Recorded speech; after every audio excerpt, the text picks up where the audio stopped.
As we get older, some habits quietly push people away, so much that they avoid you without ever saying why. It's painful, but most won't tell you the truth.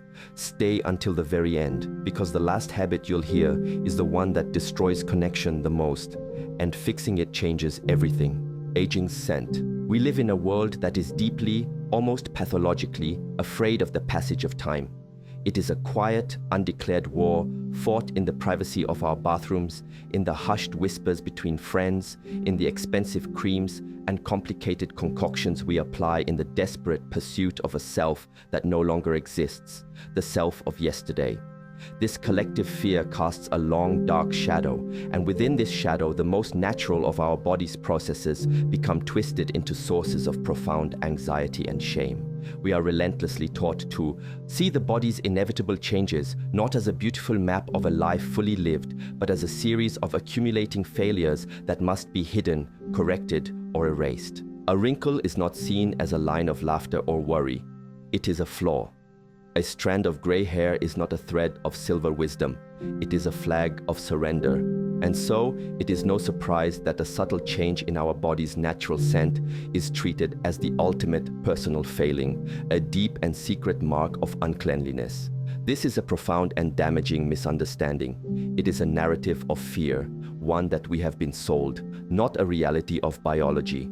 The body is not a machine that is breaking down. It is a living, breathing, natural organism that is constantly evolving, shifting, and communicating with us through every single stage of its existence. The scent we will discuss today is one such communication, and it is time we learned to listen. It is often called the old person smell, a crude and clumsy label that is heavy with judgment, discomfort, and a deep-seated fear of mortality. But this label is an illusion, a ghost created by our collective anxieties. It is an unkindness born not of malice, but of simple ignorance. What if we were to make a conscious choice to look at it differently? What if we could reframe it, not as a sign of decay, but as the natural, earthy aroma of wisdom? The scent of a body that has faithfully carried us through decades of triumphs, sorrows, and invaluable experiences. It is the scent of a life story written on the skin. In the Shaolin arts, we are taught that every single part of our training, every aspect of our daily life, is a sacred opportunity for mindfulness. This principle extends beyond the training hall and into the way we perceive ourselves and our own bodies. To accept the body's changes with grace is a form of high-level discipline. It is the practice of letting go of the ego's desperate attachment to a fleeting, youthful image and instead embracing the profound grounding reality of our own life's journey. The scent, therefore, is not the enemy. The true enemy is the shame we have been conditioned to attach to it. The true enemy is the fearful story we tell ourselves about what it means to grow older. This specific signature aroma is not caused by poor hygiene in the way we commonly understand that term. This is a crucial point that must be absorbed. You can be the most meticulously clean person following all the conventional rules of washing and scrubbing and still notice this subtle shift in your scent. This is precisely why it can be so frustrating, so confusing, and so demoralizing. It creates a gnawing sense of helplessness, a feeling that your own body is somehow betraying you despite your best efforts. But this is not a betrayal. It is simply a chemical conversation, a quiet dialogue between the oils on your skin and the oxygen in the air. This dialogue is happening on a molecular level, a level that standard soaps and simple rushed washing often cannot reach or influence. This is the truth that is so rarely spoken, the key that unlocks the door. It is the truth that liberates you from the exhausting cycle of shame and self-blame. The scent has a name, it has a distinct chemical cause, and therefore it has a mindful, elegant, and effective solution. It is a natural process, as natural as the turning of the seasons or the falling of a leaf from a tree in autumn. The leaf does not feel shame for turning brown and returning to the earth. It is simply and beautifully following its nature. We too must learn to follow ours, not with fear but with understanding and with grace. To understand this is to begin a completely new relationship with your physical form. It is a conscious decision to move from a place of internal conflict to a place of harmonious cooperation.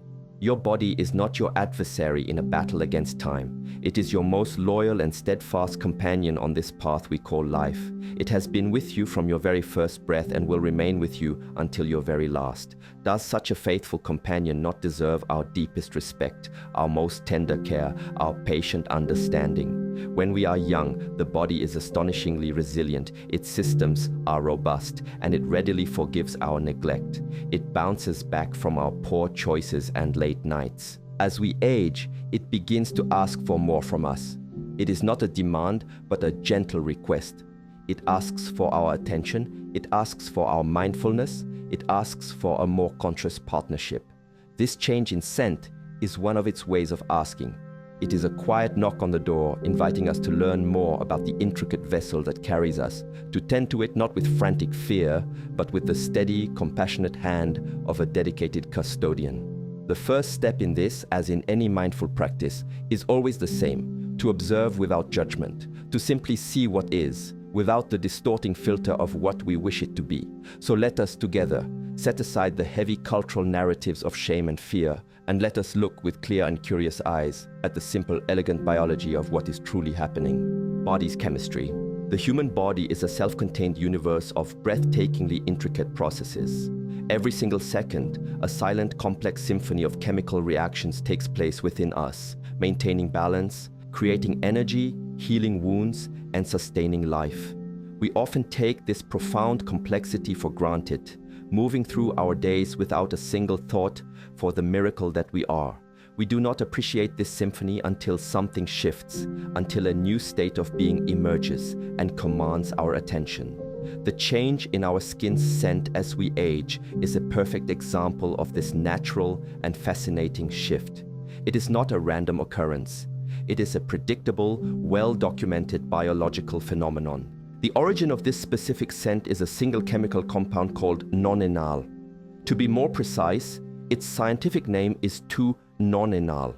Simply giving it a name is the first powerful step toward demystifying it. It is not some vague, mystical essence of old age. It is a tangible molecule with a specific structure and a specific origin story, a story written in the universal language of biochemistry. It is the direct and natural result of a common chemical process called lipid oxidation. Understanding this process removes the mystery and replaces it with empowering knowledge. Let us break this down in simple, accessible terms.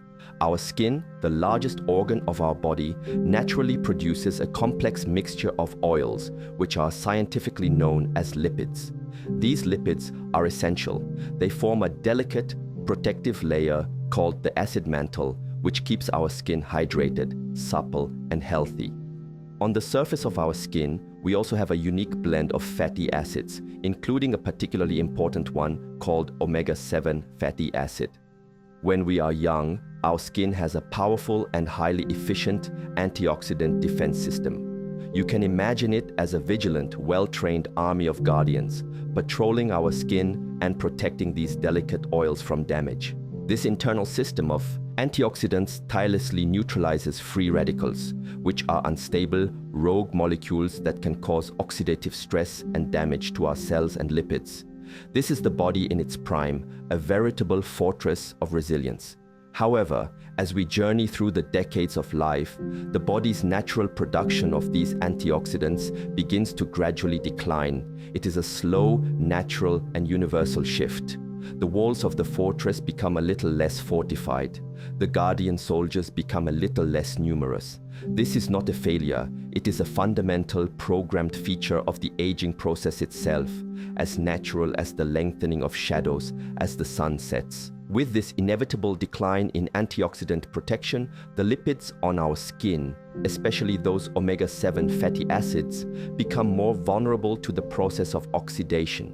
This is a chemical reaction that occurs when these fatty acids are exposed to oxygen in the air. To help you visualize this, think of an apple slice that you leave out on the counter. Within a short time, its white flesh begins to turn brown. That browning is the visible result of oxidation. Or think of a piece of iron or steel left out in the rain. It slowly develops a layer of rust. That rust is also a form of oxidation.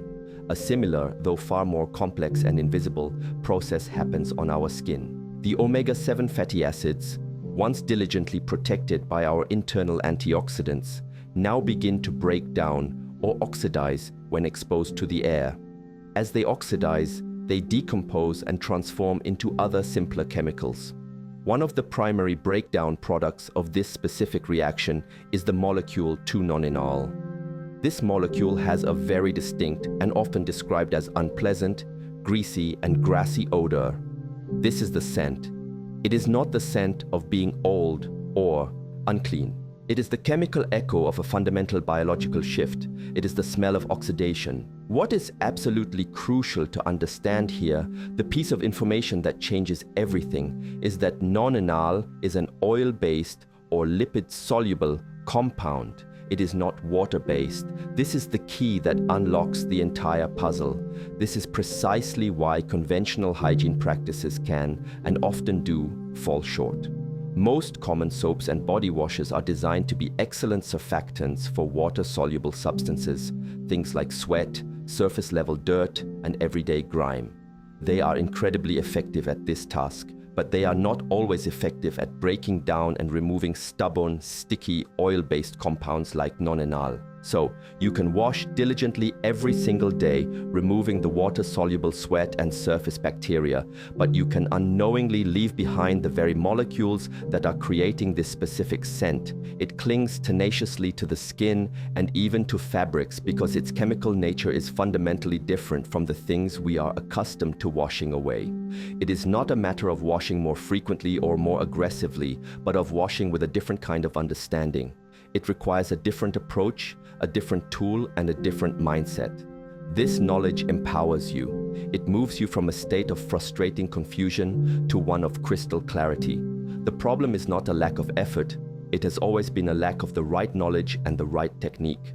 Understanding this chemistry is the map that shows you exactly where to go and what to do. Secret sauce. Now that we understand the what, the specific molecule 2-nonenal, and the why, the natural process of lipid oxidation on unprotected fatty acids, we must turn our attention to the where. Where on the body does this process primarily occur? Where are the hotspots for nonenal production? The answer lies in another fascinating aspect of our skin's anatomy, the sebaceous glands.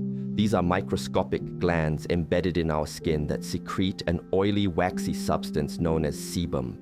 Sebum is the body's natural moisturizer. Its primary job is to lubricate the skin and hair, keeping them waterproof and supple. Because nonenal production is directly linked to the oxidation of lipids found in this sebum, it follows that the areas of our body with the highest concentration of these sebaceous glands are the primary sources of this characteristic scent. Knowing these specific locations is like a skilled general knowing the precise terrain of a battlefield. It allows for a precise, focused, and highly effective strategy. It transforms a vague, frustrating all-over effort into a targeted, mindful, and successful practice. It allows us to work smarter, not harder. Many people are genuinely surprised to learn where these glands are most dense. They are not at all evenly distributed across the vast landscape of the body. The first key area is the chest. The upper chest, in particular, is an area that is rich with active sebaceous glands. It is an area that is also often covered by clothing, which can trap heat, moisture, and sebum, creating an ideal incubator-like environment for the process of oxidation to occur. We wash our chests in the shower, of course, but often with a quick, sweeping, unconscious motion. We are not mindful of the fact that this specific area is a potential hotspot for the creation of nonenal. The second critical area is the back, particularly the upper back, between the shoulder blades. This is another region that has a very high density of these oil-producing glands. It is also, for most of us, a notoriously difficult area to reach, to cleanse with real intention and thoroughness. How often do we truly give our back the same level of detailed attention we give our face? For many, it is an afterthought in our daily ritual, a place that gets a quick, passive rinse from the shower stream. It is often neglected, and in that neglect, oxidized sebum can accumulate. These two areas are important, and giving them focused attention will make a difference. But there is one location that is the most significant, the most concentrated, and the most commonly overlooked source of non-enal. It is a small, discrete, and almost entirely forgotten part of our anatomy. It is the area directly behind the ears. This small patch of skin, the delicate crease where the earlobe meets the side of the head, is one of the most sebaceous, gland-rich places on the entire human body. It is constantly producing the oils that are the precursors to non-enal. Furthermore, it is a protected, sheltered area. It is not exposed to the constant friction of clothing or the direct flow of air that might help to disperse these oily compounds. Our hair can cover it, trapping oils and creating a warm, protected environment. We rarely, if ever, think to specifically and mindfully wash this spot. We might let soapy water run over it in the shower, but we do not give it focused, direct, mechanical attention. It is in this forgotten, humble corner of the body that non-enal can quietly and steadily accumulate, becoming a concentrated source of the scent we are seeking to manage. This is the secret that is so often promised in sensational whispers and clickbait headlines. It is not some exotic mystical location or an expensive, complicated product. It is a humble, simple spot that has been hiding in plain sight our entire lives. And this simple fact reveals a profound truth that extends far beyond the realm of personal hygiene. In our lives, and especially in our spiritual practice, it is often the small, overlooked details that hold the most power and significance. It is the single mindful breath in a hectic day. It is the small, unspoken act of kindness. It is the quiet moment of reflection before sleep. It is the discipline to focus on the small, forgotten corner. Tending to the area behind the ears thus becomes a powerful metaphor. It is a practice of paying attention to what is commonly neglected, both in our bodies and in our lives. It is a potent reminder that mastery is not found only in grand, sweeping gestures, but in the meticulous, consistent, and loving care of the details. By identifying these specific sources, the chest, the upper back, and especially the area behind the ears, we move from a state of passive, frustrated reaction to one of active, intentional, and dignified care. We now know the cause, we know its origin, and we know the territory. We are now fully prepared to engage, not in a battle, but in a mindful cleansing ritual. Cleansing ritual. To know a problem is one thing. To address it with wisdom and skill is another entirely. The solution to non-enal is not a declaration of war against the body. It is not about harsh scrubbing, abrasive chemicals, or a futile fight against the natural process of aging. It is a gentle, mindful, and intelligent ritual. It is a practice. And like any meaningful practice, it requires two essential things: the correct tools and the correct intention. Because non-enal is a stubborn, oil-based compound that adheres tenaciously to the skin, our ritual must address this on two distinct but complementary levels: the physical and the chemical. It is a twofold path to restoring balance. One without the other is an incomplete solution. This is the very essence of a skillful approach, combining different methods in a thoughtful way to achieve a holistic and lasting result. This is true in the martial arts, where we combine hard and soft techniques. It is true in meditation, where we combine focus and relaxation. And it is true in the simple, humble act of caring for our physical vessel. The first part of our ritual is physical. It is the practice of gentle, mindful exfoliation. The purpose of this step is to physically lift and remove the sticky oxidized lipids and the accumulated buildup of dead skin cells that can trap these oils against the skin. This does not mean using harsh, abrasive scrubs made with sharp particles that can cause micro tears and damage the skin's delicate barrier. That would be an act of aggression, not of care. Instead, it means using a soft, natural cloth, like a muslin or bamboo washcloth, a very gentle body brush, or a konjac sponge. The specific tool is less important than the technique and the intention behind it. With your chosen tool, you will focus your attention specifically on those key areas we identified: the upper chest, the upper back between the shoulder blades, and most importantly, the small, vital crease behind each ear. The movement should be slow, circular, and deliberate. You are not trying to sandblast your skin into submission. It is not a scrub, it is a polish. You are not trying to scour the skin, but to gently awaken it, to lovingly lift away what is old and no longer serves you. This step prepares the canvas for what comes next.